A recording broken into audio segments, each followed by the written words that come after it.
हरिद्वार से खबर है, यहाँ पर त्रिवेंद्र सिंह रावत ने नामांकन किया है। त्रिवेंद्र रावत ने ऑनलाइन नामांकन भरा और बीजेपी के उम्मीदवार हरिद्वार से हैं त्रिवेंद्र रावत। नॉमिनेशन के दौरान सांसद निशंक यहाँ पर मौजूद रहे, विधायक मदन कौशिक के साथ कई और कार्यकर्ता भी मौजूद रहे।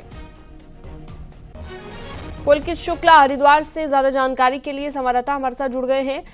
पुलकित, बीजेपी के उम्मीदवार और पूर्व मुख्यमंत्री त्रिवेंद्र रावत ने नामांकन भर दिया है और बड़ी बात यह कि डिजिटली ये नामांकन भरा गया। जी, इस वक्त जो है लोकसभा चुनावों में नामांकन का दौर चल रहा है। जो भी प्रत्याशी हैं, चाहे वो पार्टी के प्रत्याशी हों या निर्दलीय प्रत्याशी हों, वो सब नामांकन दाखिल कर रहे हैं। लेकिन एक खास नामांकन जो आज यहाँ से फाइल किया गया है वो हरिद्वार के बीजेपी कार्यालय से, जो हरिद्वार के जो बीजेपी के जो लोकसभा प्रत्याशी हैं, पूर्व मुख्यमंत्री है त्रिवेंद्र सिंह रावत, उन्होंने डिजिटली यानी कि ऑनलाइन माध्यम से अपना नामांकन फाइल किया है। अब तो थोड़ी देर पहले ये नामांकन यहाँ से फाइल किया गया है। इसके दौरान जो निवर्तमान हरिद्वार के सांसद है रमेश पोखरियाल निशंक, हरिद्वार के जो विधायक है मदन कौशिक और अन्य जो बीजेपी नेता है वो यहाँ पर मौजूद रहे और काफी जो है खुशी के साथ, जो है पूरे उत्साह के साथ जो है भाजपा नेताओं की मौजूदगी में ये नामांकन फाइल किया गया है।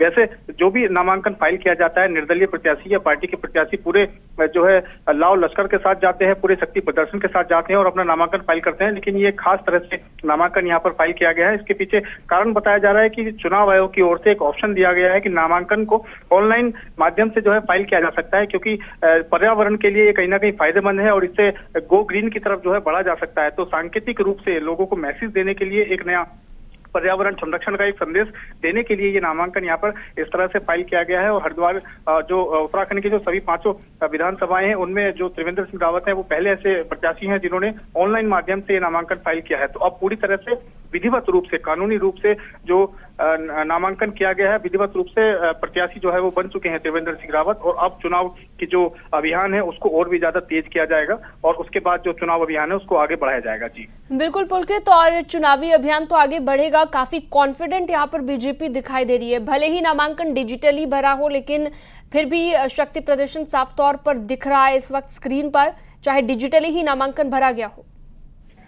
जी बिल्कुल, डिजिटली इसको फाइल कर दिया गया है कि वो एक माध्यम मात्र है कि किस माध्यम से किया जाता है। जैसे कि और कई तरह के इस तरह के काम होते हैं कि आप ऑनलाइन माध्यम से करते हैं या किसी कार्यालय में उपस्थित होकर उनके अधिकारियों के समक्ष उसको जो है आप करते हैं, क्योंकि इसमें भी जो प्रक्रिया है ऑनलाइन उसको फाइल कर दिया गया है। लेकिन जो कुछ हार्ड कॉपीज हैं, कुछ जरूरी दस्तावेज है, उनकी हार्ड कॉपी कार्यालय में भेजी जाती है। तो बताया जा रहा है भाजपा नेताओं की ओर से कि कुछ समय रहते, जो भी उसके लिए समय निर्धारित किया गया है, जो हार्ड कॉपी है वो भी कार्यालय में भेजी जाएंगी ताकि किसी भी तरह की कोई अड़चन पैदा ना हो। और जो नामांकन की जो प्रक्रिया है वो यहाँ पर पूरी कर दी गई है। बहुत शुक्रिया, आपने विस्तार से जानकारी दी।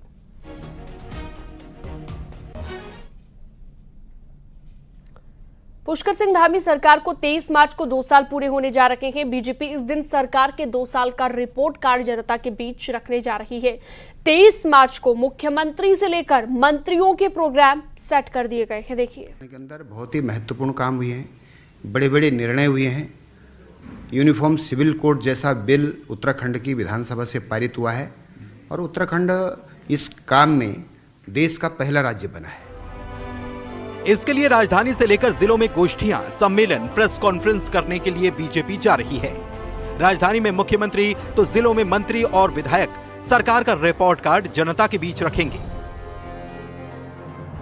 मुख्यमंत्री पुष्कर सिंह धामी देहरादून में रिपोर्ट कार्ड रखेंगे।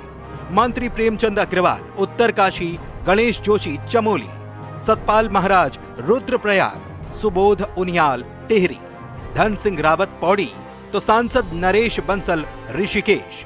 वहीं त्रिवेंद्र सिंह रावत, महेंद्र सिंह भट्ट रुड़की और रेखा आर्य अल्मोड़ा।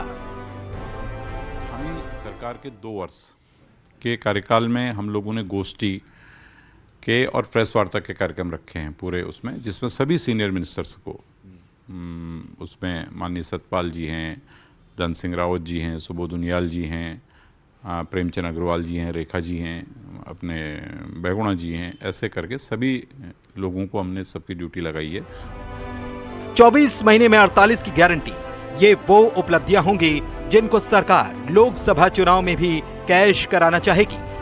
सरकार के रिपोर्ट कार्ड पर जनता कितने नंबर देती है, 4 जून को आने वाले चुनाव परिणाम से तस्वीर साफ हो जाएगी। न्यूज़ 18 के लिए देहरादून से सुनील नवप्रभात की रिपोर्ट।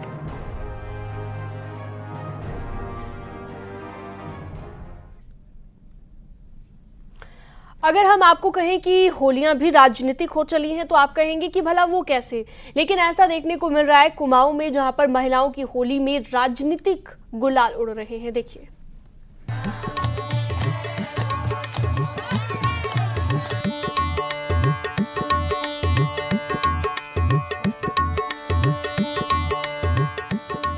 ये है कुमाऊं की महिलाएं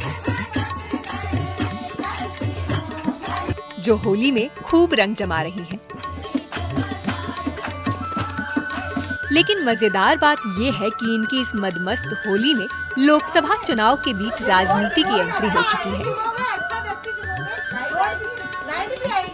किसी महिला टोली को पीएम मोदी के चेहरे पर भरोसा है तो किसी के निशाने पर अग्निवीर योजना, बेरोजगारी और महंगे गैस सिलेंडर को लेकर केंद्र सरकार है।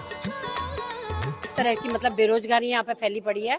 अग्निवीर योजना हमारी सरकार ने निकाली थी और वो पूरी तरीके से फ्लॉप हो रही है। हमारा बेरोजगार जिस समय उसकी शादी की उम्र होती है उस समय वो रिटायर हो रहा है। तो बहुत ही मतलब हम महिलाएं खासतौर से अपने नवयुवक और नई पीढ़ी को एक ही संदेश देते हैं कि अच्छा साक्षर और अच्छी तरीके से एक अच्छा चुनाव हम आगे करें, जिससे हमारे आने वाले समय में एक अच्छा स्तंभ और अच्छी सरकार बन सके। जिन महिलाओं के मन पीएम मोदी भा गए हैं, उनकी होली वाली टोपी का रंग भी सफेद से भगवा हो गया है।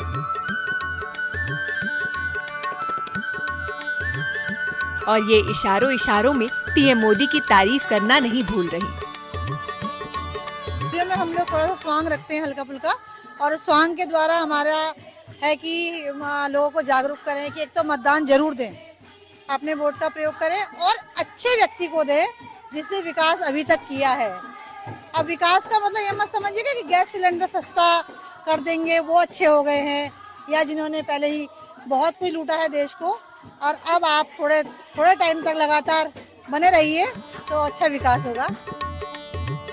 महिलाओं की ये टोलियां भी राजनीति के समर से खुद को नहीं बचा पा रही हैं। माहौल भले ही रंगों वाला हो, लेकिन असल रंग राजनीति का ही बिखरा हुआ है। हल्द्वानी से न्यूज़ 18 के लिए शैलेंद्र नेगी की रिपोर्ट।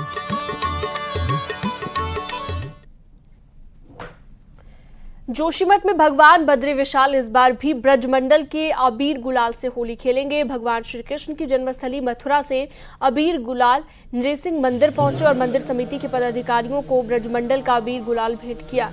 हर साल होली से पहले मथुरा से कृष्ण भक्ति भगवान विष्णु को होली का रंग चढ़ाने के लिए आते हैं।